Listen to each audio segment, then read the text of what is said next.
Chisaki Blue Futon. Out of the box or out of the wall, we have No Tears for the Dead.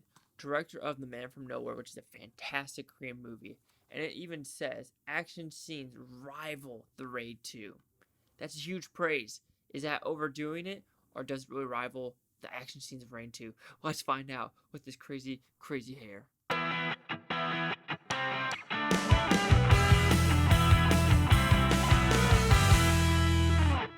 So what is No Tears for the Dead about? It's about a South Korean hitman who's in the United States who was actually raised in Minnesota, but during one of his hits, he accidentally kills an innocent young girl and it puts him in a downhill spiral of like, what am I doing with my life?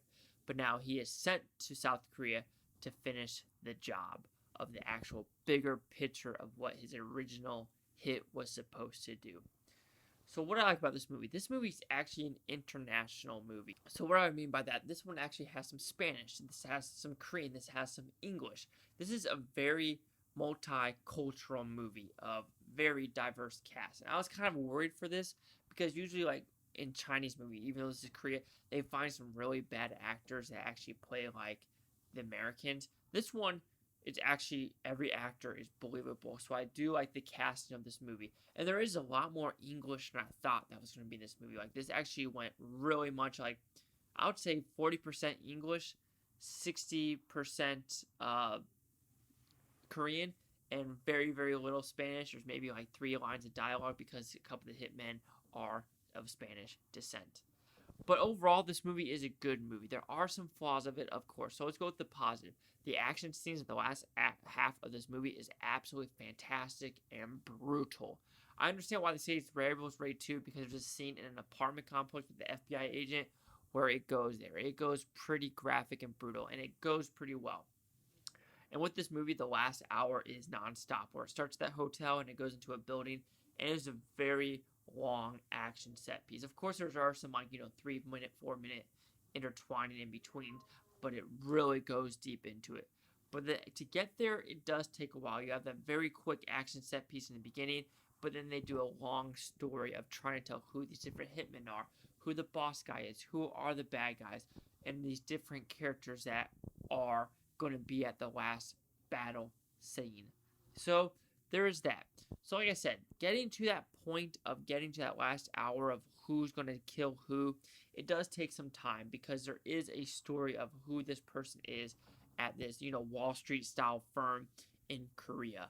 And you want to get their backstory, and they kind of do that, but it kind of takes a while to actually get there. But overall, rather than that, I enjoyed the movie. Is it better than The Raid 2? Absolutely not. I do believe The Man from Nowhere is better, and he does have another Netflix movie. Another movie on Netflix, sorry, that it seemed like there is a lot of English in it as well, and I want to do it. But actually, the people that speak English and Korean, it's not like some bullshit like, something that you can't understand what they're saying in English. It is very much, you understand what they're saying in English and Korean.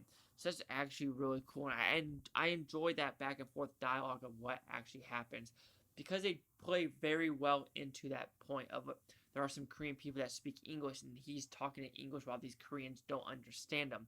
And they're like, why are you not speaking in English? Are you trying to make fun of me? So it makes tension into that whole language barrier of English, Korean as well.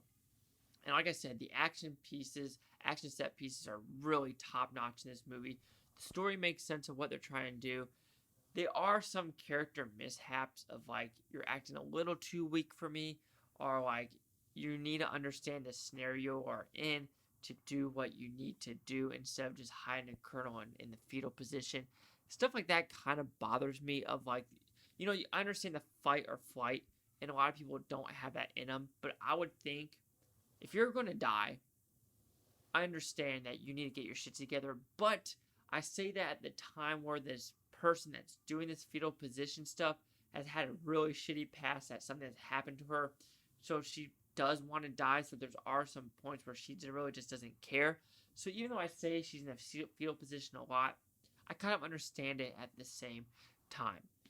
But overall, I enjoyed this movie for what it was. No Tears for the Dead. I understand what this guy's going through, and the ending is actually very satisfying because I was like, oh shit, that actually happened, because it puts you away if you think that someone else is going to die. but they don't. So like that's actually a very, very smart way to go, in my opinion. No Tears for the Dead. Is it action scenes that rival the Raid 2? I'm still going to say no, but it's close because there are some brutal scenes. But with the Raid 2, it's a lot more wide of like, it's a huge prison yard. It's a huge kitchen scene. Here, it's a small apartment. So there are a little bit more cuts of what's actually happening to these people. But you actually could see what's happening to these people. But like I said, No Tears for the Dead. Story's okay. You've seen the story before. The action really puts it in a higher level, in my opinion. It does, though, take a while to actually get there. But when it gets there, I was entertained. I enjoyed it. It was very believable gunfire. How these people handle their weapons are very professional. You actually believed it. Like, it was really badass. And once they got shot, you actually believe you believe what happens to them because they limp. And they're like, oh, then they're kind of, their arm is gone. Like, it actually shows it, and they don't use their arm. And that's really, really realistic. And I do like realistic movies like this. So No Tears for the Dead will receive a 3.5 out of 5 with Futon because that's 70%. So see, the Critics' News scores gave this one. I guess I'm just a sucker for Korean movies. Audience score of 54% with 336, and the critics a 33%. With 6 of them with no critic consensus. It kind of feels like that one Wolf Brigade movie where I liked but the critics didn't. So I guess it's the same way. I feel like I need to watch this guy's movie on Netflix. He has one, I think it came out in 2018, if I'm not mistaken. From the New York Times, it's a kind of slick, precise, constructed genre work that has gone missing from American summer movies. I can actually agree with that one. The first hour is uneven, but then it's a positive move from here on out, giving it an 8 out of 10. So that's very solid. A lot of the negative reviews are 3 out of 5. That's like a 60, so shouldn't that negative be a positive? Anyway, I still don't understand how Rotten Tomatoes does their shit because at 3 out of 5, do the math, 60%. Rotten Tomatoes is 60%. That's positive. You know what? Do you agree with the 33, the 54, the 60? And even though it feels like I really didn't give a lot of information about this movie, even I was just kind of vague, wasn't I? But anyway, 60, 33, 54. Chase out the Boof Futon. Like, comment, subscribe. One more thing is Bootontopia. You Booftonians, thanks for watching. Have a great day. Don't you hate that where you have some gas, even though I don't have gas? I don't know what I'm saying, guys. I have no idea what I'm saying. Just scoot along, guys. Just hit that end. Scene done. Stop. Stop. Stop. Stop. Stop.